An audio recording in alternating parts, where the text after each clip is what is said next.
আমরা যখন মারা যাই আমাদেরকে কিন্তু মাটির মধ্যে আবার রেখে আসা হয়, কবরস্থ করা হয়, মাটির মধ্যে আমাদেরকে রেখে আসা হয়। যদিও মাটির মধ্যে রাখার পরে লাশ পচে যায়, গলে যায়, মাটির সাথে মিশে যায়, কবরের বাসটা ভালো মতো পচে যাওয়ার আগে মানুষের দেহগুলা পচে যায়। আল্লাহ তাআলা জানায় দেন, যতই পচে যাক, নিঃশেষ হয়ে যাক, আমি আল্লাহ রাব্বুল আলামিন মিনহা নুখরিজুকুম তারাতান উখরা, আমি আল্লাহ তাআলা পুনরায় আবার তোমাদেরকে সেই মাটির থেকে বের করব। নাস্তিকেরা এই বিশ্বাস তাদের অন্তরের মধ্যে নাই। তাদের বিশ্বাস হলো মারা যাব ঠিক আছে, কিন্তু মারা যাওয়ার পরে মাটির সাথে পচে গলে মিশে যাব, নিঃশেষ হয়ে যাব, আর কোনোদিন ফিরবো না। তারা বলে যে মাটির সাথে মিশে যাওয়ার পরে আবার কিভাবে সৃষ্টি করবে? কিন্তু আল্লাহ তাআলা তো আমাদেরকে অস্তিত্ববিহীন অবস্থা থেকে সৃষ্টি করেছেন, ঠিক কিনা বলেন? কারণ দুনিয়ার প্রতিটা মানুষের এমন কিছু কাল, এমন কিছু সময় অতিবাহিত হয়েছে যেই সময় উল্লেখ করার মতো আমাদের কোনো কিছু ছিল না। আজকে যেই লোকটার বয়স 40 বছর, 41 বছর আগে দুনিয়ার মধ্যে তার কোনো অস্তিত্ব ছিল নাকি? 41 বছর আগে তার অস্তিত্ব ছিল না। যেই সন্তানের মায়া আজকে পিতামাতা জীবন দিতে তৈয়ার, অথচ এই সন্তান 3 বছর বয়স, 4 বছর আগের কোনো অস্তিত্ব ছিল না। তাহলে আমরা প্রতিটা মানুষ এমন কিছু কাল অতিক্রম করেছি যেই সময় আমার কোনো অস্তিত্ব ছিল না। আল্লাহ বলেন, হাল আতা আলাল ইনসানি হিনুম মিনাদ দাহরি লাম ইয়াকুন শাইআম মাযকুরা। প্রতিটা মানুষই এমন কিছু কাল, এমন কিছু সময় অতিক্রম করেছে যেই সময় উল্লেখ করার মতো সে কিছুই ছিল না। আল্লাহ রাব্বুল আলামিন এই অস্তিত্ববিহীন অবস্থা থেকে আমাদেরকে সৃষ্টি করলেন। যেই আল্লাহ অস্তিত্ববিহীন, সূত্রবিহীন অবস্থা থেকে মানুষকে সৃষ্টি করলেন, সেই মানুষ পুনরায় মৃত্যুবরণ করার পর, পুনরায় মাটির সাথে মিশে যাওয়ার পর যেই আল্লাহ প্রথমে সৃষ্টি করেছেন, সেই আল্লাহ কি পুনরায় আবার সৃষ্টি করতে পারবে? বলেন তো, মানুষ সৃষ্টি প্রথমবার কঠিন হওয়ার কথা, পরের বার তো আর এত কঠিন হওয়ার কথা না। যে প্রথমে সৃষ্টি করতে পারছে সে ওই জিনিসকে নিঃশেষ করে দেওয়ার পর আবারও সৃষ্টি করতে পারে, ঠিক কিনা বলেন? যেমন এক একটা জিনিসের আপগ্রেড হয়, আপগ্রেড। এই মোবাইল 10 বছর 20 বছর আগে কি এরকম মোবাইল ছিল? 20 বছর আগে এইরকম একটা মোটা মোবাইল ছিল, এত বড়, একজন দুইজনে কানের কাছে নিয়ে ধরা লাগতো। এই মোবাইল আপগ্রেড হলো আস্তে আস্তে, আগেরটা বাদ, ওইটা ধ্বংস করে নতুন করে তৈরি করা হলো, আস্তে আস্তে ক্যামেরা, ভিডিও কল, আরো কত কিছু। এখন তো একটা মোবাইল যার হাতে, গোটা দুনিয়ার খবর তার কাছে, ঠিক কিনা? তাহলে প্রথমে যিনি মোবাইল বানিয়েছেন, মোবাইলের আবিষ্কারককে আমার সেটা জানা নাই। যদিও মোবাইল যত আধুনিকায়ন হোক না কেন, যত প্রযুক্তি সম্পন্ন হোক না কেন, 50 বছর, 100, 200 বছর পরেও যদি বলা হয় মোবাইলের আবিষ্কারককে, 200 বছর আগে এই বিশাল মোবাইলটা যিনি বানিয়েছিলেন, বলা হবে মোবাইলের আবিষ্কারক হলেন তিনি, ঠিক কিনা? সেই জন্য যিনি বানাতে পারেন তিনি ভাঙতে পারেন। এই যিনি ভাঙেন, যিনি বানান তারপরে ভাঙেন, তার জন্য পুনরায় ওটাকে নতুন করে বানানো কঠিন নয়, বরং প্রথমবার বানানোর চাইতেও এটা তার কাছে দ্বিতীয়বার বানানো সহজ। আল্লাহ রাব্বুল আলামিন প্রথমবার সৃষ্টি করেছেন। যেই আল্লাহ প্রথমবার সৃষ্টি করলেন, সেই আল্লাহর দ্বিতীয়বার সৃষ্টি করা এটা অতীব সহজ। এজন্য আল্লাহ তাআলা আমাদেরকে জানায় দেন, ও আমার গোলাম, তোমরা এটা মনে করো না, তোমরা এটা ভেবো না যে এ দুনিয়াই তোমার শেষ, বরং আন্নাকুম ইলাইনা লা তুরজাউন, তোমরা পুনরায় আবার আমি আল্লাহ তাআলার কাছে ফিরে আসবা। একটা মানুষ সৃষ্টি হয়েছে কোন সময়? আদম আলাইহিস সালাতু ওয়াস সালামের মধ্য থেকে সবার রূহকে বের করা হয়েছে। মনে করেন আমার রূহ, আপনার রূহ, সবার রূহ ওই সময় বের হয়েছে, কত বছর আগে আল্লাহই ভালো জানে। কিন্তু এই মানুষের রূহের জগতে আমরা এতদিন ছিলাম যখন দুনিয়ায় আসি নাই। এই রূহের জগতে হাজার হাজার লক্ষ লক্ষ বছর না কত বছর, এটা মূল খবর আল্লাহ তাআলা ভালো জানে। এত বছর, আবার দুনিয়া থেকে যাওয়ার পরে অনন্তকাল, শুরু আছে শেষ নাই। এত সুবিশাল অনন্তকাল সময়ের মধ্যে একটা মানুষের সবচাইতে গুরুত্বপূর্ণ সময় হলো দুনিয়ার এই সময়গুলা। কারণ একটা মানুষ 30 বছর, 40 বছর, 50 বছর, 60 বছর, 70 বছরের হায়াত, 70 বছরের জিন্দেগি, হয়তো তাকে চিরস্থায়ী জান্নাতি বানাবে, হয়তো এই 70 বছর ব্যয় করে সে চিরস্থায়ী জান্নাতি হবে, অথবা সে এই 70 বছর জিন্দেগি ব্যবহার করে চিরস্থায়ী জাহান্নামের মালিক হয়ে যাবে। এই দুনিয়ার সময়টা হলো তার মোস্ট ইম্পর্টেন্ট টাইম। রূহের জগৎ থেকে নিয়ে একবারে পরকাল কোন সিদ্ধান্ত তার ব্যাপারে হবে, সে সফল হবে না বিফল হবে, জান্নাতি হবে না জাহান্নামী হবে, সম্মানিত হবে না অপমানিত হবে, সবকিছু নির্ভর করে দুনিয়ার এই অল্প সময়ের উপর, ঠিক কিনা বলেন? এজন্য দুনিয়াকে বলা হয় আখিরাতের ক্ষেত। দুনিয়া হলো আখিরাতের ক্ষেত। যেই ব্যক্তি ভালো মতো নিজের ক্ষেত রোপণ করে, যেমন একটা কৃষক বছরে একবার ধান রোপণ করে, 1 বছর এই ধানের মাধ্যমে তাকে চলতে হয়। কৃষকের ধান চাষের মেয়াদকাল 3 থেকে 3.5-4 মাস। এইবার যে আদর্শ কৃষক, তিনি সুন্দর মতো আগে জমিনটাকে চাষাবাদের জন্য উপযুক্ত করে, আগাছা ময়লা থাকলে সেগুলা পরিষ্কার করে, এরপরে তিনি সুন্দর মতো এটাকে চাষ দেন। কেউ মেশিন দিয়ে দেয়, কেউ লাঙ্গল দিয়ে দেয়। চাষ দেওয়ার পরে এবার এটার মধ্যে পানি দেওয়া হয়, পানি দিয়ে পানিটাকে পেড়ানো হয়, কাদাটাকে নরম বানায় ফেলানো হয়। এইবার পানি দেওয়ার পরে যখন জমির মধ্যে একটু পানি থাকে, উত্তম ধানের চারা এনে সুন্দরভাবে রোপণ করে দেওয়া হয়। কেউ যদি চিন্তা করে এতদিন মেহনত করলাম, ধানের চারা লাগাইলাম, এখন বাড়িতে বসে থাকি, 2 মাস পর এসে ধান কেটে নিয়ে যাব, বলেন তো ওই যে ধানের চারা লাগিয়ে তিনি যে চলে গেলেন, 2 মাস পরে আসলে কি ধান পাবেন নাকি জমি ভর্তি আগাছা থাকবে? জমি ভর্তি আগাছা থাকবে, আগাছা। আর যদি তিনি এইটা না করে ধান রোপণ করে গেলেন, 10-15 দিন আবার পরে আবার আসলেন, যদি কোনো নতুন আগাছা জন্ম নেয়, ওষুধ দিলেন, পরিষ্কার করলেন। এইভাবে যখন তিনি 3 মাস এই চাষাবাদের উপযুক্ত জমিনটাকে ফসল রোপণ করার পরে যত্ন নিবে, রক্ষণাবেক্ষণ করবে, 3.5-4 মাস পর আল্লাহ তাআলা যদি চায় তার জমিনে ভালো ফসল ফলবে, এই ফসল দিয়ে সে নিজের প্রয়োজন মেটাবে। আগামী বছর চাষাবাদ করার আগ পর্যন্ত সে এইগুলা দিয়ে চলবে এবং তার প্রয়োজন মেটাবে, ঠিক না? আর যদি বসে থাকে 3 মাস চাষাবাদ ঠিক মতো না করে, কাজ হবে? ও আইসা দেখবে ওর জমিই নাই, ধান কোথায়, ধানই নাই, সব ঘাস হয়ে গেছে। সময় হলো 3 মাস, উপকার পাবে 12 মাস, ঠিক কিনা বলেন? অল্প সময়ের মেহনত অধিক সময়ে লাভ দিবে। অনুরূপ ভাবে অল্প দিনের এই দুনিয়া মানুষকে চিরশান্তির সফলতা দিবে, আবার এই অল্প দিনের গাফিলতি মানুষকে চিরস্থায়ী জাহান্নামী বানায় দিবে। সেজন্য এই দুনিয়া হলো ক্ষেতের মতো, চাষাবাদের জায়গা। আল্লাহ তাআলা এই জায়গায় আমাদেরকে বেহুদা পাঠান নেই। তাহলে আল্লাহ তাআলা মানুষ সৃষ্টির কারণটা কি? আল্লাহ তাআলা কোরআনুল কারীমের মধ্যে বলেন, ওয়ামা খালাকতুল জিন্না ওয়াল ইনসা ইল্লা লিয়াবুদুন।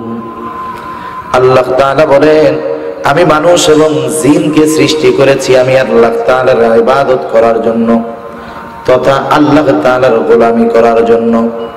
তাহলে আমরা হলাম গোলাম, আমাদের মনিবকে আওয়াজ দিয়ে বল। আমাদের মনিব হলেন আল্লাহ। যদিও আমরা গোলাম, দুনিয়ার কোন মানুষের গোলাম নয়, আমরা হলাম আল্লাহ তাআলার গোলাম। কেউ যদি দুনিয়ার কোনো মানুষের গোলাম হয় তার মান সম্মান কমে যায়। কেউ যদি আল্লাহর গোলাম হয় আল্লাহ তাআলা তার ইজ্জত মান সম্মান বাড়ায় দেয়। আল্লাহর গোলামি করলে হলো লাভ। আল্লাহর গোলাম যদি আল্লাহর গোলামি যথাযথভাবে করে, গোলাম আর চাকরের মধ্যে তফাৎ আছে। চাকর কিছু শর্ত সাপেক্ষে মনিবের কাজ বাজ করে দিবে, কিন্তু গোলামের কোনো শর্ত নাই। যেমন কেউ যদি কোনো জায়গায় চাকরি করে, যেই চাকরি করে সেই চাকর, সোজা কথা যেটা। চাকরি যিনি করেন, যত উচ্চ পদস্থ কর্মকর্তা তিনি হন না কেন, চাকরি করলে এটা চাকর। কথা বোঝেন নাই? হয়তো সরকারের চাকর, নাইলে কোনো কোম্পানির চাকর, নাইলে কোনো ব্যক্তির চাকর, একই কথা। এখন চাকরির ক্ষেত্রে শর্ত থাকে, দুই পক্ষেরই শর্ত থাকে। মালিকের শর্ত থাকে, যদি আমার ইন্ডাস্ট্রিতে চাকরি করতে হয় তোমাকে ইন্টার পাস করতে হবে। আবার যদি ইন্টার পাস হয় অ্যাপ্লাই করবা, দৈনিক 8 ঘন্টা ডিউটি করতে হবে। সরকারি ছুটি পাবা সপ্তাহে 1 দিন ছুটি। এইভাবে যদি তুমি একটা মাস ডিউটি করো তাহলে মাস শেষে তোমার বেতন হবে 10,000 টাকা। শর্ত ঠিক থাকলে বেতন 10,000। এখন যেই লোকটা চাকরি নিছে, দৈনিক ডিউটি করার কথা 8 ঘন্টা, ও ডিউটি করে 6 ঘন্টা। মাস শেষে মালিক করে কি বলবে? তোমার সাথে আমার শর্ত ছিল ডিউটি করবা 8 ঘন্টা, বেতন পাবা 10,000, কিন্তু তুমি 6 ঘন্টা ডিউটি করছো, এখন বেতন 10,000। আবার আর এক পক্ষ যদি এমন করে যে উনি ডিউটি ঠিক মতো করছে 8 ঘন্টা, সব ঠিক আছে, মাস শেষে মালিক বলে যে তোমার বেতন দিলাম 7,000, চুক্তি ঠিক থাকলো, তাহলে উনি পরিশ্রম করবে, কর্ম করবে, বিনিময় অর্থ পাবে। ঠিক কিনা বলেন? এই বক্সটা বন্ধ করে এই মাইকের লাইনটা ঠিক করেন। বক্স দরকার নাই, বক্সে কথা বলে আরো সমস্যা হইতেছে। মাইকের লাইনটা আর একটু বাড়াই দেন। আপনি বক্স বলছে আওয়াজটা, বক্সের আওয়াজ ছেড়ে দিতে, বক্সের আওয়াজটা সুন্দর মতো দিতে বলছি, সেটিং মেটিং করে না, একটু ফালতু করে ফিরে গেছে। মাইকের লাইন দেন ডাইরেক্ট। গলা ব্যথা যাচ্ছে বক্সে কথা বলতে দেয়। আপনি যখন বক্স সেট করছেন, বাইরের কোনো আওয়াজই ভিতরে আসবে না, শুধু বক্সের আওয়াজ থাকবে, এটা হলো রুলস। তাহলে বক্স কেন দিয়েছে? স্টেজে যদি বক্সে ইউজ করেন বাইরের আওয়াজ ভিতরে আসবে না, এটা হলো নিয়ম। মাইকের সেটিং শিখে রাখেন। ওয়াজ পাবলিক শুনলে হবে না, আপনাদেরও শুনতে হবে। বক্সে কোনো আওয়াজ নাই, আপনার বাইরের আওয়াজ পাইতেছি আমি, ওইটা। মাইকের লাইন দেন, দিছেন? এটা অফ করে দিচ্ছে, এটাও চালু দিব নাকি?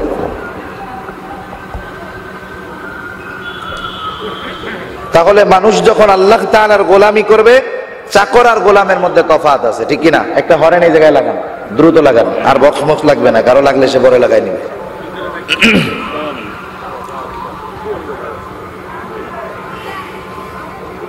সেজন্য চাকর আর মনিবের মধ্যে শর্ত একরকম, গোলাম আর মনিবের মধ্যে সম্পর্কটা হলো আর এক রকম। কারণ গোলাম মনিবের সাথে কোনো কন্ডিশন দিতে পারবে না, গোলাম মনিবের সাথে কোনো চুক্তি দিতে পারবে না। গোলামের এই কথা বলার অধিকার নাই, মনিব আমি যদি এই কাজটা করি আপনি আমাকে এইটা দিবেন, এটা বলার অধিকার নাই। কারণ গোলাম তো সে নিজের ইচ্ছায় বিবাহ করতে পারবে না, বরং মনিবের ইচ্ছায় সে বিবাহ করবে। তার ইচ্ছাটাও মনিবের অনুগত হয়ে যাবে, মনিব যা বলবে করবে। মনিব যদি তাকে বলে যে তুমি রাস্তায় দাঁড়ায় থাকবা, সে বলতে পারবে না কেন দাঁড়ায় থাকবে, এ কথা বলার সুযোগ তার নাই। সেজন্য গোলামকে যা আদেশ করবে, গোলাম কোনো শর্ত ছাড়া, কথা ছাড়া সেইটা মানতে বাধ্য। এটা তো দুনিয়ার মনিব এবং গোলামের সম্পর্কটাও কিন্তু এইরকম, মনিবের সব আদেশ মানতে গোলাম বাধ্য। আর আমরা তো এমন এক মনিবের গোলাম, যিনি আমাদেরকে যা কিছু আদেশ করেছেন আমরা গোলাম হিসাবে, আমাদের যুক্তিতে আসুক আর না আসুক, সব কিছু আমরা মানতে বাধ্য। কোন মানুষ যদি দুনিয়ার কারো গোলাম হয়, এই গোলাম যদি যথাযথভাবে দুনিয়ার মনিবের গোলামি করে বিশ্বস্ততার সাথে, তাহলে এই মনিবের সাথে তার একটা ভালো সম্পর্ক হয়ে যায়। যেমন দুনিয়ায় যারা সরকারি চাকরি করে, সরকারি চাকরি সে মাস শেষে প্রয়োজন অনুসারে সে মাস শেষে ভাতা পায়।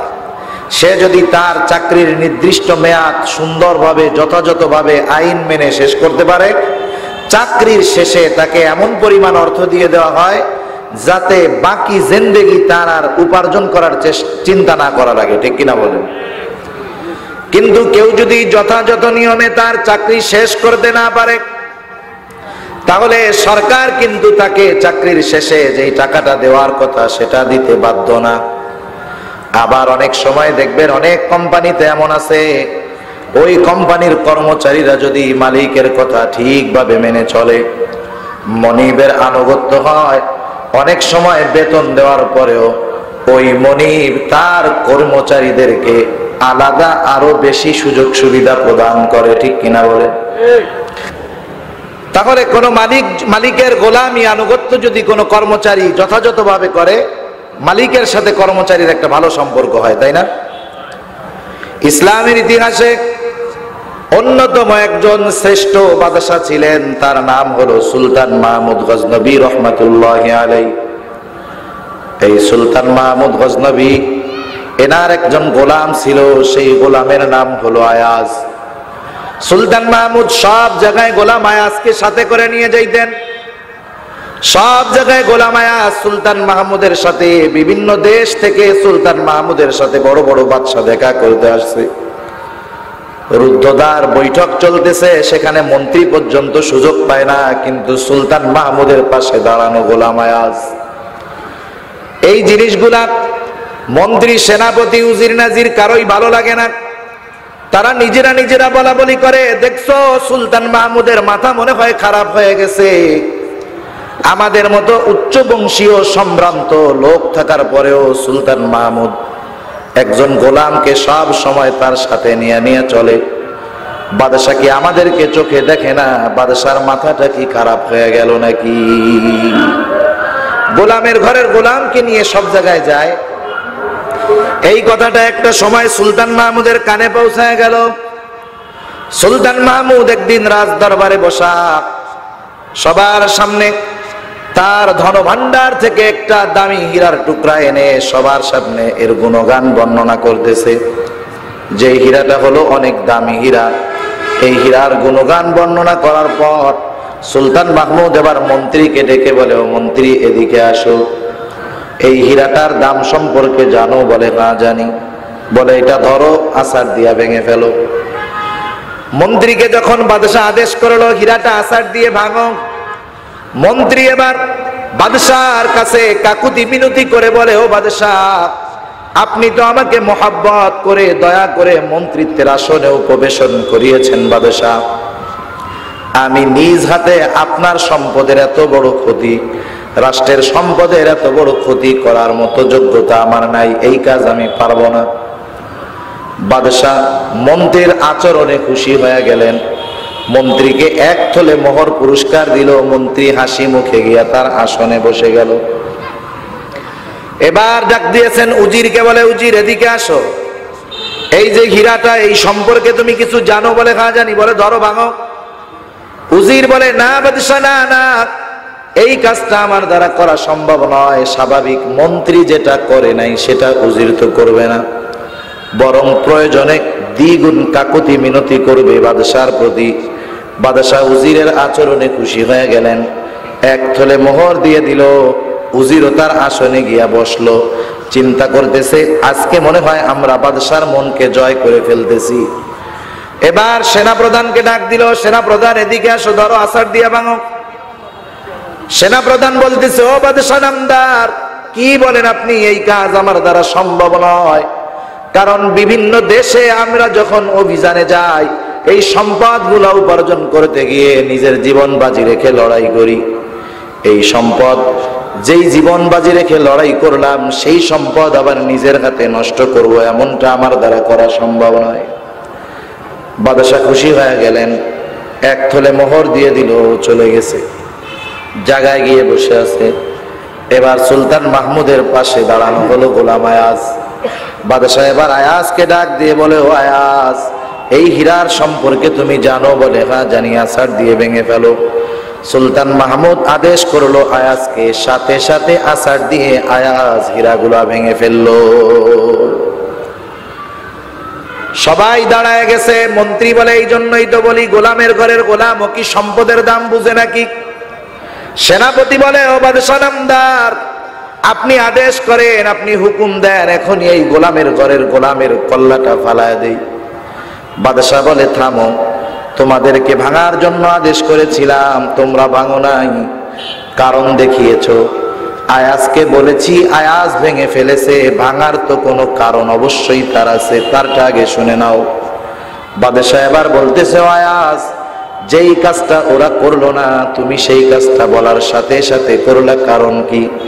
গোলাম আয়াজ এবার বলে, ও বাদশাহ নামদার, মন্ত্রী উজির সেনাপতির কাছে আপনার আদেশের চাইতে হীরার দাম বেশি, এই জন্য তারা আপনার আদেশ অমান্য করে হীরা ভাঙে নাই।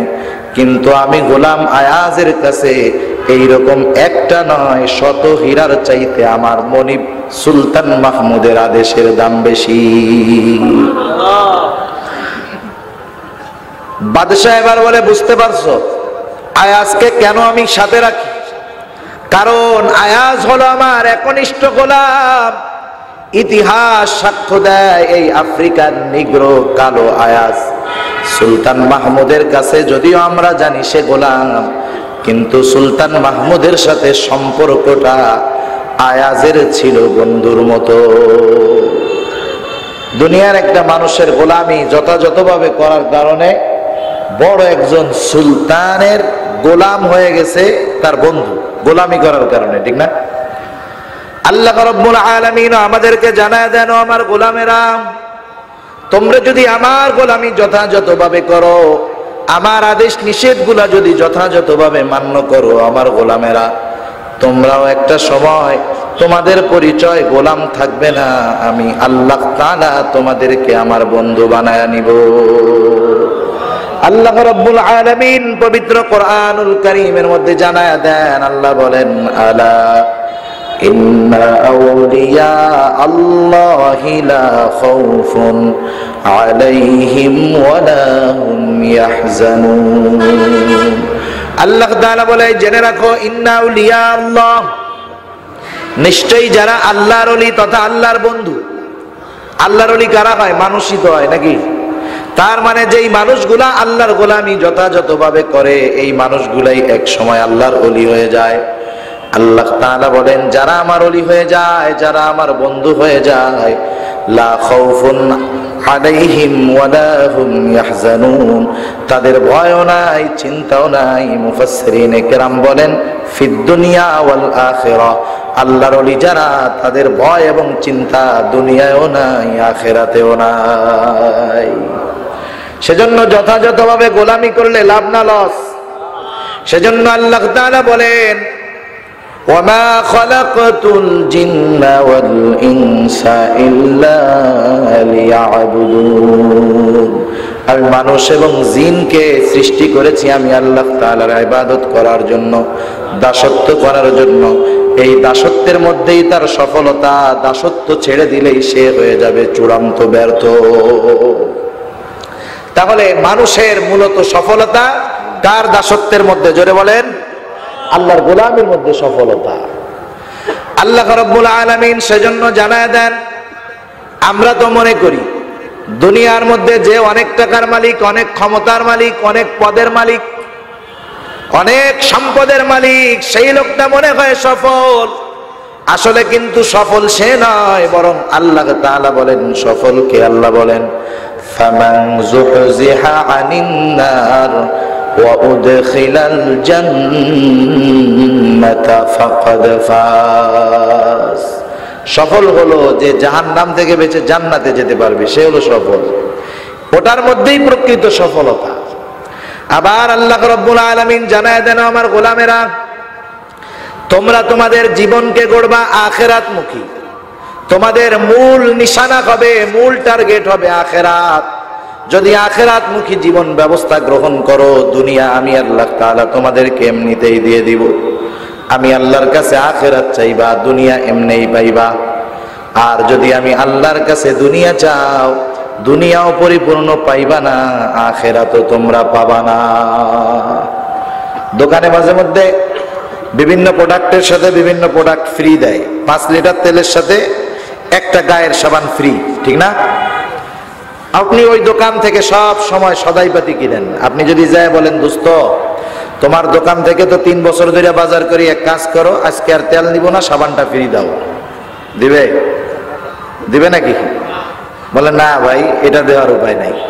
কিন্তু আপনি যদি তেল কিনেন অথবা আপনি যদি দোকানে যান, তেলের কথা বলেন, আপনার দোস্ত কি বলবে? দোস্ত অফার আছে। কি অফার? হায় রে, 500 টাকার তেলের সাথে 100 টাকার সাবান ফ্রি, 5 বোতল আছে, 5টাই তুমি নিয়ে যাও, ঠিক না? তাহলে আসল কিনলে ফ্রি এমনিই পাওয়া যায়, ফ্রি চাইলে কিন্তু ফ্রিও পাওয়া যায় না, আসলও পাওয়া যায় না। আল্লাহ তাআলা সেই কথাই আমাদেরকে বলেন। আল্লাহ বলেন, মান কানা ইউরিদু হারসাল আখিরাতি নাজিদ লাহু ফি হারসি ওয়া মান কানা ইউরিদু হারসাদ দুনিয়া নুতিহি মিনহা ওয়া মা লাহু ফিল আখিরাতি মিন নাসিব। আল্লাহ রাব্বুল আলামিন বলেন, যে আমার কাছে আখিরাতের ফসল চায়, মান কানা ইউরিদু হারসাল আখিরাহ, যে আমি আল্লাহ তাআলার কাছে আখিরাতের ফসল চাই, আল্লাহ বলেন নাজিদ লাহু ফি হারসি, আমি আল্লাহ তাআলা তার এই ফসলের মধ্যে আমি আল্লাহ বাড়ায় দেই, অতিরিক্ত দেই। মুফাসসিরিনে কেরাম বলেন, অতিরিক্তটা কি? অতিরিক্তটা হলো দুনিয়া। দুনিয়ার মধ্যে ওই মুমিন যে আখিরাতের ফসল চায়, আখিরাতের সফলতা চায়, দুনিয়ায় চলার জন্য তার যতটুকু প্রয়োজন আল্লাহ তাআলা এমনিতেই তাকে দিয়ে দেয়।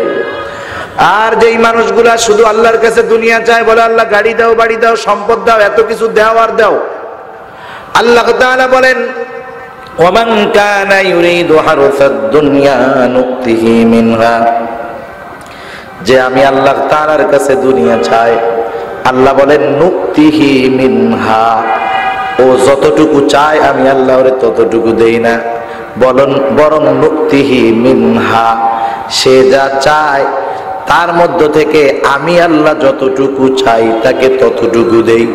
সে যদি কোটি টাকা চায় তাকে কোটি টাকা দিব এমনটা নয়, বরং তার চাহিদা কোটি টাকার, আমি আল্লাহ তাআলা তাকে দেই লাখ টাকা। বলেন তো, যার লাখ টাকা, কোটি টাকার চাহিদা, লাখ টাকা আসার পরে ওর পরাণ ভরবে? ও কোটি টাকা উপার্জনের চেষ্টা চালায় যাবে। এজন্য নবী আমার বলেন, বনি আদমের পেট কবরের মাটি ছাড়া ভরবে না। ও 10টা বাড়ির মালিক হওয়ার পরেও চিন্তা করবে আরো 10টা বাড়ির মালিক হইতে হবে। শুধু তার সম্পদের নেশা, সম্পদ বাড়ানোর নেশা তার মধ্যে কাজ করবে, চোখ ভরবে না, অন্তর ভরবে না। নবী আমার বলেন, একমাত্র কবরের মাটি বনি আদমের পেটকে ভরাতে পারবে। সেজন্য আল্লাহ তাআলার গোলাম যারা, তাদের জীবন হবে আখিরাতমুখী জীবন। তারা সর্বদাই প্রচেষ্টা করবে কোন কাজ করলে আমার আল্লাহ খুশি হয়, কোন কাজ করলে আমার আল্লাহ তাআলা বেজার হয়।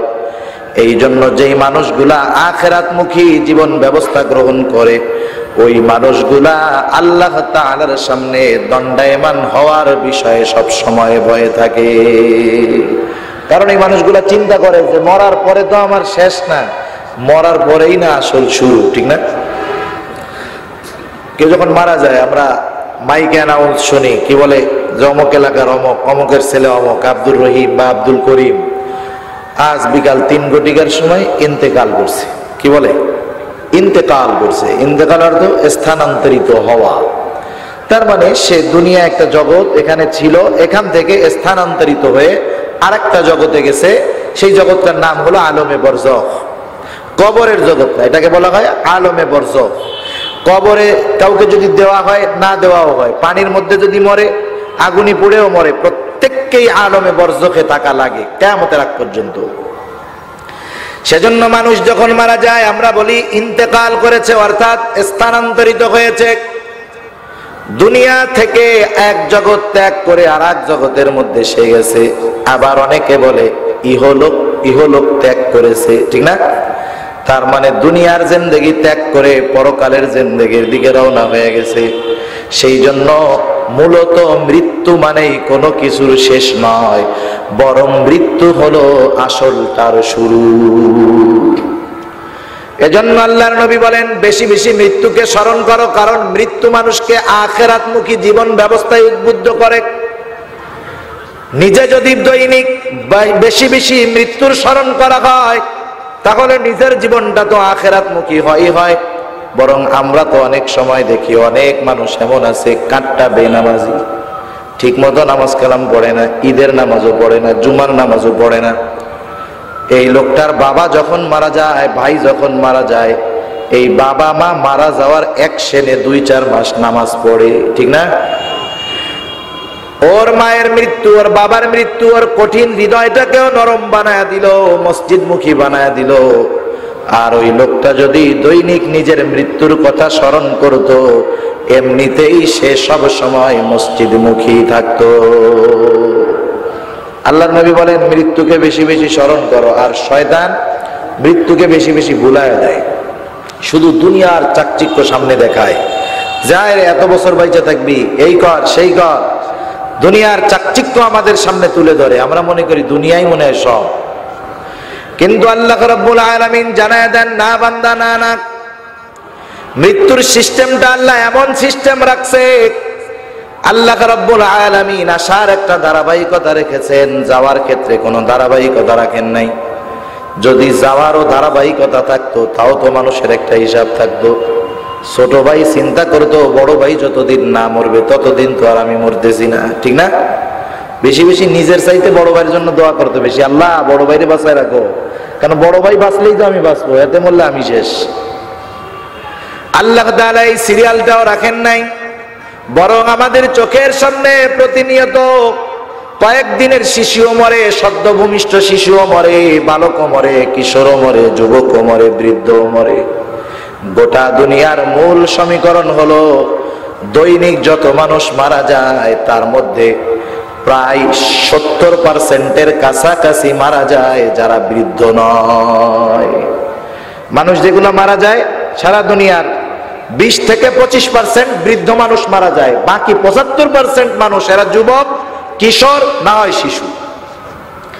তাহলে বৃদ্ধ মৃত্যুর হার কিন্তু কম, যুবক মৃত্যুর হারটা বেশি। আল্লাহ রাব্বুল আলামিন সেই জন্য দেখেন যাওয়ার কোনো সিরিয়াল রাখেন নাই, কিন্তু প্রতিটা মানুষকে কোন সময় মরতে হবে, কোন সময় দুনিয়া ছাড়তে হবে, প্রতিটা মানুষের জন্য আল্লাহ তাআলা এই সময়টা নির্ধারণ করে রেখেছে। যখন আমরা মায়ের পেটের মধ্যে আল্লাহ তাআলার পক্ষ থেকে রূহ পেয়ে যাই, ওই সময় হায়াত কতদিন হবে, কত বছর হবে, আল্লাহ তাআলার পক্ষ থেকে সবকিছু লিপিবদ্ধ হয়ে যায়।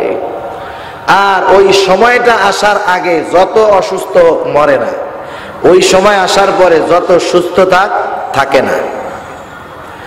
আমরা সেই জন্য মাঝে মধ্যে দেখি একেবারে সুস্থ মানুষ রাতের বেলায় ঘুমাতে গেছে, সকাল বেলায় আর ঘুম থেকে উঠে না, সেরা নাই। আবার কত মানুষ এমন হয় বন্ধুদের সাথে আড্ডা দিয়েছে, একই মজলিসের মধ্যে কথা বলতেছে, বসা থেকে উঠে দাঁড়িয়েছে, বুকের মধ্যে ব্যথা 1 মিনিটের মধ্যে শেষ। সেই জন্য মরণ যখন আসে, নির্ধারিত সময় যখন হয়ে যায়, 1 মুহূর্ত আগেও মরণ আসে না, 1 মুহূর্ত বিলম্ব করে না। আল্লাহ তাআলা বলেন, ফাইদা জাআ আজালুহুম লা ইস্তাখিরুনা সাআতাও ওয়া লা ইস্তাকদিমুন। 1 মুহূর্ত বেশিও দুনিয়া থাকতে পারবো না, 1 মুহূর্ত বিলম্ব করেও মৃত্যু আসবে না। আবার এই মৃত্যু হলো এমন সত্য যার থেকে পালায়ে থাকাও যাবে না, যাবে। আল্লাহ তাআলা বলেন, কুল ইন্নাল মাউতাল্লাযী তাফিরুনা মিনহু ফাইন্নাহু মুলাকীকুম সুম্মা তুরাদ্দুনা ইলা আলিমিল গায়বি ওয়াশ শাহাদা ফায়ুনাব্বিউকুম বিমা কুনতুম তা'মালুন। মূলত এই মৃত্যুটা হলো একটা প্রসেস, দুনিয়া থেকে আখিরাতে যাওয়ার একটা প্রসেস। যেমন একটা মানুষ যখন চিন্তা করে আমি বাঁশখালী থেকে ঢাকা যাব, উনি প্রথম এখান থেকে একটা সিএনজি যোগে সুন্দর মতো চলে যান বাস কাউন্টারে। বাস কাউন্টারে যাওয়ার পরে ঢাকার টিকিট কাটেন, হয়তো টিকিটটা 1 ঘন্টা পরে, এইবার ওই 1 ঘন্টা তিনি ওই টিকিট কাউন্টারে বসে থাকেন, ঠিক না? ওটা হলো তার জন্য ওয়েটিং রুম, ওটা হলো তার জন্য ওয়েটিং রুম। উনি ওইখানে অপেক্ষমান থাকেন, ওনার মূল মাকসাদ হলো উনি ঢাকা যাবে। অনুরূপ ভাবে এই যে দুনিয়ার জিন্দেগি, আল্লাহ তাআলার মূল মাকসাদ হলো কিয়ামতের ময়দানে আমাদের সকলের দুনিয়ার হিসাব আল্লাহ তাআলা নেবেন। দুনিয়ার প্রতিটা ক্ষণের হিসাব নেবেন, প্রতিটা কথার হিসাব নেবেন, প্রতিটা আমলের হিসাব নেবেন। আল্লাহ তাআলা বলেন, ওয়ানাযউল মাওয়াজিনাল কিসত লিয়াউমিল কিয়ামা ফালা তুযলামু নাফসুন শাইআ ওয়া ইন কানা মিসকালা হাববাতিন মিন খারদালিন আতাইনা বিহা ওয়া কাফা বিনা হাসিবিন। মূল মাকসাদ হলো আল্লাহ তাআলা বলেন, ওয়ানাযউল মাওয়াজিনাল কিসত লিয়াউমিল কিয়ামা, আল্লাহ রাব্বুল আলামিন কিয়ামতের দিন ইনসাফের আদালত কায়েম করবে।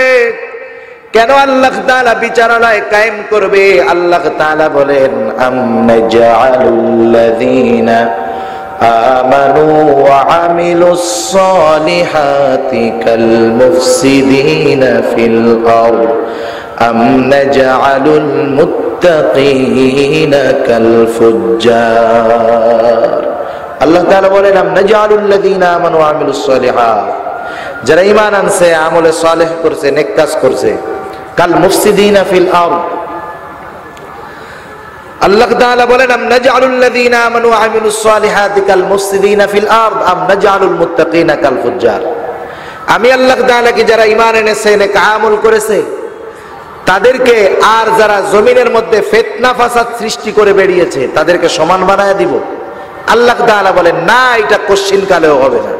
দুনিয়ার মধ্যে যা করার করছো, হিসাব হবে আখিরাতে। ঠিক কিনা বলেন?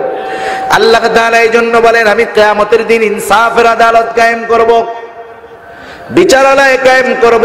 ফালা তুযলামু নাফসুন শাইআ, সেই দিন কারো প্রতি ন্যূনতম জুলুম করা হবে না, অন্যায় করা হবে না।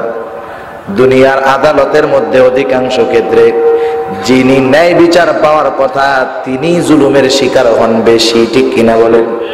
দেখবেন একজন প্রতাপশালী লোক অন্যায় করেছে, আপনি প্রতিবাদ করে দেখেন না, আপনি ফাইসা যাবেন। দুনিয়ার ভিতরে মাজলুম যে, তার উপরে আরো জুলুম করা হয় বেশি। দুনিয়ার উপরে, দুনিয়ার মধ্যে অবস্থা এরকম, ন্যায় বিচার পাওয়া যায় না, বরং অর্থের মাধ্যমে, ক্ষমতার মাধ্যমে ন্যায় বিচারকে মানুষ কিনে ফেলছে। অর্থ যার আছে, ক্ষমতা যার আছে, প্রভাব যার আছে, সেই মানুষগুলা হলো আইন কেমন জানি তাদের টাকায় ঘুরে। কিন্তু কিয়ামতের ময়দানে আল্লাহ তাআলা বলেন, কারো প্রতি ন্যূনতম অন্যায় করা হবে না, জুলুম করা হবে না, বরং কি করা হবে? আল্লাহ রাব্বুল আলামিন বলেন, ওয়া ইন কানা মিসকালা হাববাতিন মিন খারদালিন আতাইনা বিহা ওয়া কাফা বিনা হাসিবিন। কেউ যদি দুনিয়ার মধ্যে সরিষা দানা পরিমাণ করে আমল করে থাকে, সেই আমলটা নেক আমল হোক আর বদ আমল হোক, আল্লাহ তাআলা বলেন, আতাইনা বিহা, ওই আমলটাকে আমি আল্লাহ হাজির করব। দুনিয়ার মধ্যে কোন কথা বললাম, কোন কাজ করলাম, আল্লাহ হাজির করতে পারবে তো? পারবে? পারবে না? দুনিয়ায় আমরা যখন কোন জায়গায় যাই, বিশেষ করে ক্যান্টনমেন্ট এরিয়ার মধ্যে যদি যাই, আমাদের চোখে যদি একটা লেখা বাঁধে যে আপনার গতিবিধি সিসি ক্যামেরার দ্বারা পর্যবেক্ষণ করা হচ্ছে, সাথে সাথে দেখবেন যে একটু সিসিং বিসিং করে হাঁটতো, ও ভদ্র ছেলে হয়ে যায়। ঠিক না? এক সিসি ক্যামেরার একটা লেন্স কত ভয়! অথচ ওই সিসি ক্যামেরা ওর নির্দিষ্ট একটা পরিধি আছে, এর বাইরে সে ক্যাপচার করতে পারে না। আবার সিসি ক্যামেরা ছবি ধারণ করতেছে, কিন্তু কথা সে নিতে পারে না। কিন্তু আল্লাহ রাব্বুল আলামিন আমার আপনার সাথে দুইজন, এমন দুইজনকে আল্লাহ তাআলা দিয়ে দিয়েছেন, এই দুইজন সব সময় আমাদের সাথে থাকে। আল্লাহ তাআলা বলেন, কিরামান কাতিবিন ইয়ালামুনা মা তাফআলুন। কিরামান কাতিবিন, প্রত্যেকের সাথে এই দুইজন ফেরেশতা আছে। তো আপনাদের কাছে আছে, আমার কাছেও আছে, প্রত্যেকটা ব্যক্তির কাছে আছে এই দুইজন। শুধু তাই না, আল্লাহ বলেন, কিরামান কাতিবিন ইয়ালামুনা মা তাফআলুন, আমরা কি কাজ করি সব ওরা জানে। সুবহানাল্লাহ। আল্লাহ তাআলা ওদেরকে কিন্তু 8 ঘন্টার ডিউটি দেয় নাই, ওদের ডিউটি চলতেছে একবারে মৃত্যুর আগ পর্যন্ত। ওদের হিসাব শুরু হবে কোন দিন থেকে? যেই দিন একটা মানুষ বালেগ হবে, একটা মেয়ে বালেগা হবে, সেদিন থেকে ওর খাতা ওপেন। কি করতেছে সে জানে, তারপরে আবারও লেখে। শুধু তাই নয়, আমরা যে কথাগুলা বলি এই কথা সব সংরক্ষণ হচ্ছে। আল্লাহ তাআলা বলেন, মা ইয়ালফিযু মিন কাওলিন ইল্লা লাদাইহি রাকীবুন আতীদ। প্রত্যেকটা লফজ, প্রত্যেকটা শব্দ রেকর্ড হইতেছে। বিজ্ঞান বলে আমরা যে কথাগুলা বলি সেই কথাগুলা ভ্যানিশ হয়ে যায় না, ধ্বংস হয়ে যায় না। মানুষ সৃষ্টির শুরু থেকে নিয়ে যত কথা বলেছে, বলে, বলবে, সব কথাগুলা বাতাসের মধ্যে আছে। সুবহানাল্লাহ বলে। বাতাসের মধ্যে যদি নাই থাকে, এই যে আমরা মোবাইলে ফোন দেই, একজনের ভাই আছে সৌদি আরব, মোবাইলে ফোন দেন না? মোবাইলে যখন ফোন দেওয়া হয় তারের কানেকশন তো নাই। আমরা যে কথা বলতেছি হুবহু আমার কণ্ঠস্বর, যে কথা বলি হুবহু সেইটা দুনিয়ার অপর প্রান্তে আমেরিকা আর এক মোবাইলে মুহূর্তের মধ্যে পৌঁছায়া যায়। ঠিক কিনা বলেন? কোনো পরিবর্তন নাই। আমি যেভাবে বলেছি হুবহু আমার কণ্ঠে পৌঁছায়া যায়। কেমনে যায়? এটা মূলত যায় বাতাসের মাধ্যমে। কিসের মাধ্যমে? কারণ আমাদের কথা বাতাসের মধ্যে আছে। এখন কথা হইল, উল্টাপাল্টা কোনো কথা কি ওই মোবাইলে যাইতে পারে না? এই উল্টাপাল্টা কোনো কথা জানি ওই মোবাইলে না যায়, এজন্যই নেটওয়ার্কিং সিস্টেম। আমি যেই কথাটা বলবো, নেটওয়ার্ক সেই কথাটাকে এই বাতাসের সাথে উড়িয়ে নিয়ে অপর প্রান্তের মোবাইলের মধ্যে ঢুকাইয়া দিবে, আর ও হুবহু আমার কণ্ঠ এখানে শুনতে পারবে। আবার দেখেন, এখান থেকে ভিডিও কলে কথা বলতেছি, কোনো তার নাই, কোনো লাইন নাই, কত সুন্দর বাতাসের মাধ্যমে নেটওয়ার্কিং সিস্টেমে আমেরিকার অপর প্রান্তে আমার চেহারা, আমার কথা, আমার শব্দ সব কিছু পৌঁছায়া যাচ্ছে।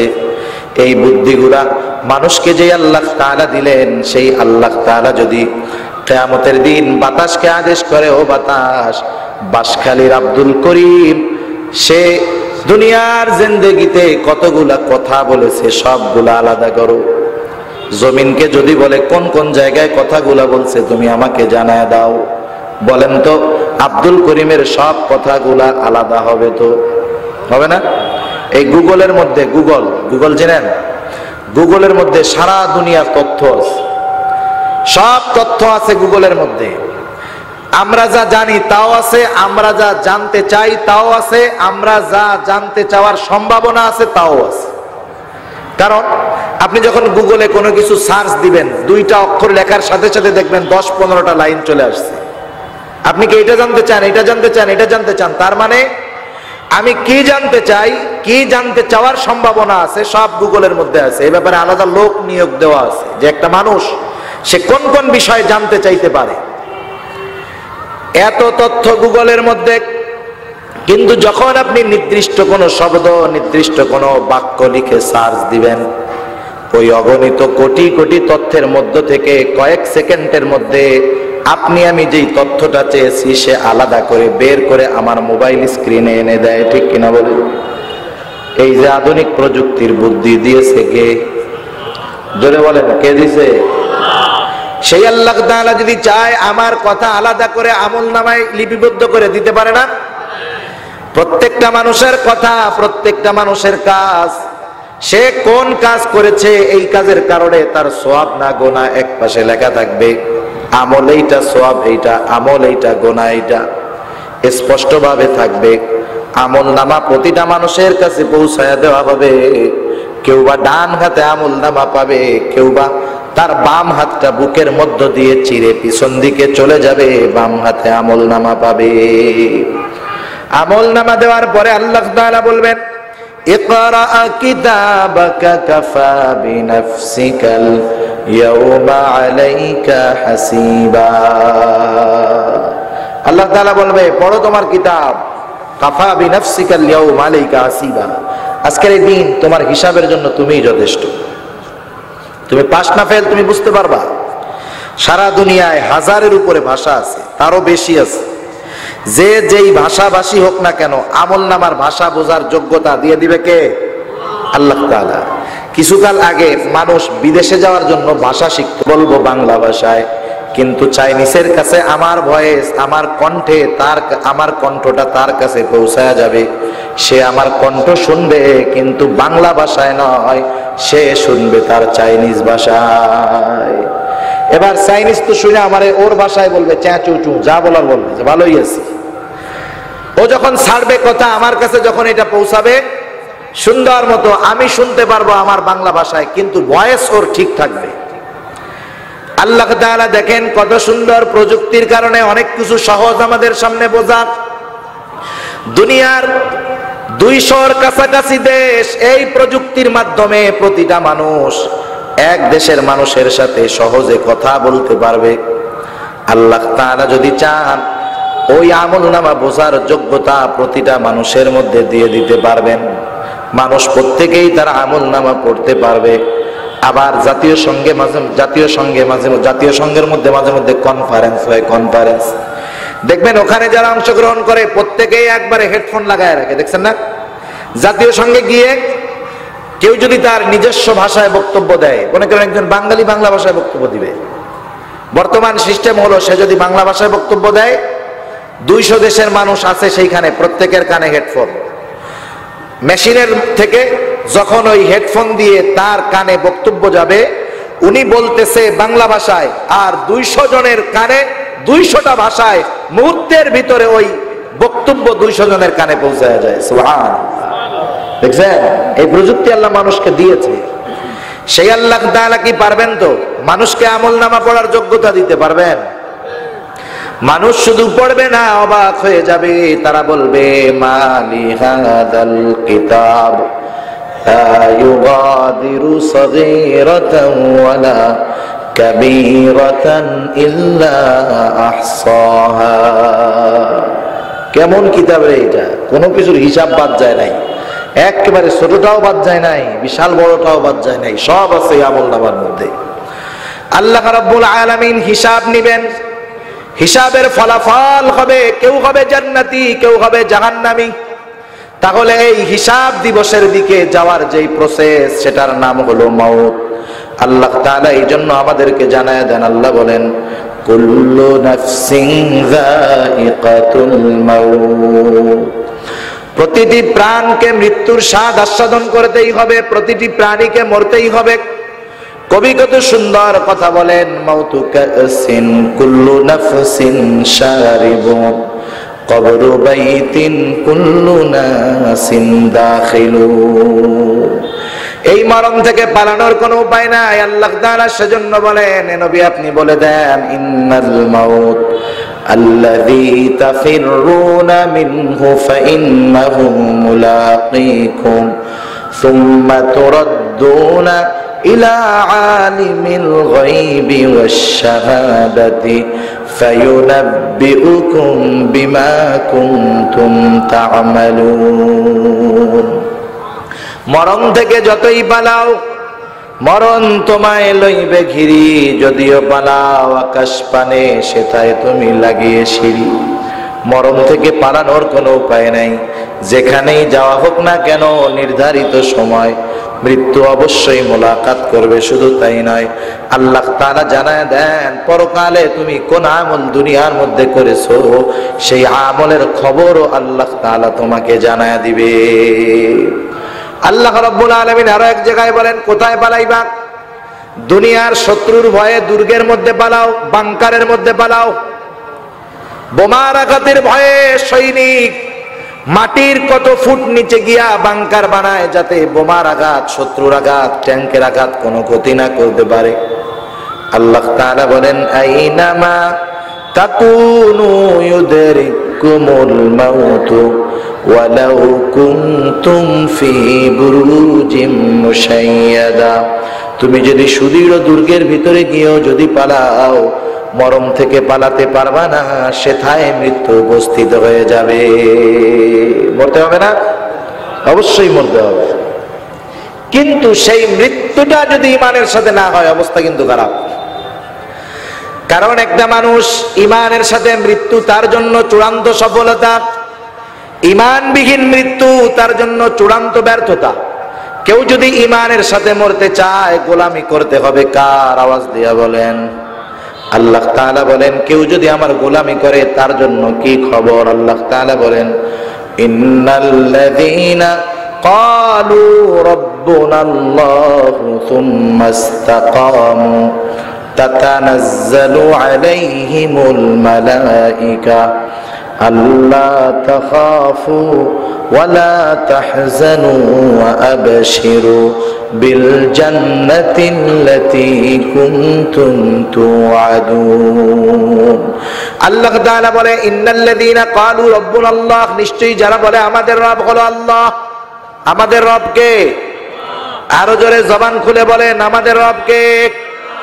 আল্লাহ তাআলা বলেন শুধু মুখ দিয়ে বললে হবে না যে আল্লাহ আমাদের রব। আল্লাহকে রব বলার পরে আল্লাহর বিধিবিধান সব কিছু আমাদেরকে মেনে চলতে হবে। বলেন তো দুনিয়ার মধ্যে যদি আমরা আল্লাহ তাআলার আইন যথাযথভাবে মান্য করি তাহলে আমাদের দুনিয়ার মধ্যে চলা সহজ হবে না কষ্ট হবে? কিন্তু আল্লাহকে রব বলার পরে যত বিপদ আপদ আসুক না কেন, সুম্মাস্তাকামু, এই আল্লাহকে রব বলার পরে এই কথার উপরে সে দৃঢ়তার সাথে থাকে, ইস্তেকামতের উপরে থাকে। যত কষ্ট হোক কখনো হারামের মধ্যে যায় না, যত কষ্ট হোক কাউকে গালি দেয় না, মিথ্যা কথা বলে না, সুদ ঘুষের মধ্যে যায় না, এক কথায় তার রবের নাফরমানি করে না। এই মানুষগুলা যখন জীবনের অন্তিম মুহূর্তে পৌঁছায় যায়, আল্লাহ তাআলা জানায় দেন গোলাম তোমার কোনো চিন্তা নাই, কারণ যেই মানুষগুলা সারাটা জীবন আল্লাহর গোলামি করেছে ওই মানুষগুলা জীবনের অন্তিম মুহূর্তে তাদের সবচাইতে বড় পেরেশান, সবচাইতে বড় চিন্তা হলো জানি ঈমান নিয়ে মরতে পারি। এই জন্য দিনদার মুরব্বীকে যদি জিজ্ঞাসা করা হয়, মুরব্বী জীবনের শেষ প্রান্তে চলে আসছেন, এখন মনে কি চায়? অধিকাংশ মুরব্বীর জবাব এখন আর দুনিয়ার কোনো কিছু মন চায় না, এখন শুধু আল্লাহ তাআলার কাছে একটা জিনিস চাই, আল্লাহ তাআলা জানি ঈমানের সাথে মৃত্যু দেয়। ঠিক না? এই চিন্তা তার মধ্যে আছে, আল্লাহ তো এটা জানে, ঠিক না? আর শয়তানও খুব ভালো মতো জানে সারা জীবন নেক আমল করুক, মরার সময় যদি বেঈমান বানাতে পারি সব নেক আমল বাদ। আর নেককার বান্দা চিন্তা করে ঈমান নিয়ে যদি না মরতে পারি আমার আখিরাত বরবাদ। আল্লাহ তাআলা জানায় দেন ও আমার গোলাম সারাটা জীবন আমার গোলামি করলি, তোর এই কঠিন মুহূর্তে আমি তোকে সাহায্য করব না, এটা হতে পারে না। আল্লাহ তাআলা বলেন তাতানাজ্জালু আলাইহিমুল মালায়েকা, আল্লাহ তাআলা এইবার তার ওই প্রিয় বান্দার জন্য আসমান হতে ফেরেশতার বাহিনী পাঠায়া দেয়। যেই লোকটা একেবারে জীবনের অন্তিম মুহূর্তে চলে আসছে, আর কামব্যাক করার সুযোগ নাই, ফিরবে না, তার কাছে আসমান হতে ফেরেশতার বাহিনী চলে আসে, সে তো চিন্তায় বিভোর, না জানি শেষ অবস্থা কি হয়। ওই ফেরেশতারা এসে তাকে বলতে থাকে আল্লাহ তাখাফু ওয়ালা তাহজানু ওয়া আবশিরু বিল জান্নাতিল্লাতী কুনতুম তুআদুন। আর এর আগে আমরা কি জানছি, যারা আল্লাহর ওলি তাদের ব্যাপারে আল্লাহ কি বলছে? আলা ইন্না আউলিয়া আল্লাহি লা খাউফুন আলাইহিম ওয়ালা হুম ইয়াহজানুন। এক কথায় যারাই আল্লাহর খাঁটি গোলাম তারাই আল্লাহর ওলি, ঠিক কিনা বলেন? এবার ওই ফেরেশতারা আয়েশা বলে আল্লাহর বান্দা আল্লাহ তাখাফু ওয়ালা তাহজানু, তুমি ভয় পেও না, চিন্তাও করো না। এই কথা বলার পরে তার অন্তর থেকে জানি ভয় এবং চিন্তা আরো ভালোভাবে দূর হয়ে যায়। এই জন্য ওয়া আবশিরু বিল জান্নাহ, এবার ওই ফেরেশতারা ওই আল্লাহর ওলি মুমূর্ষ ব্যক্তিকে জান্নাতের সুসংবাদ জানিয়ে দেয়।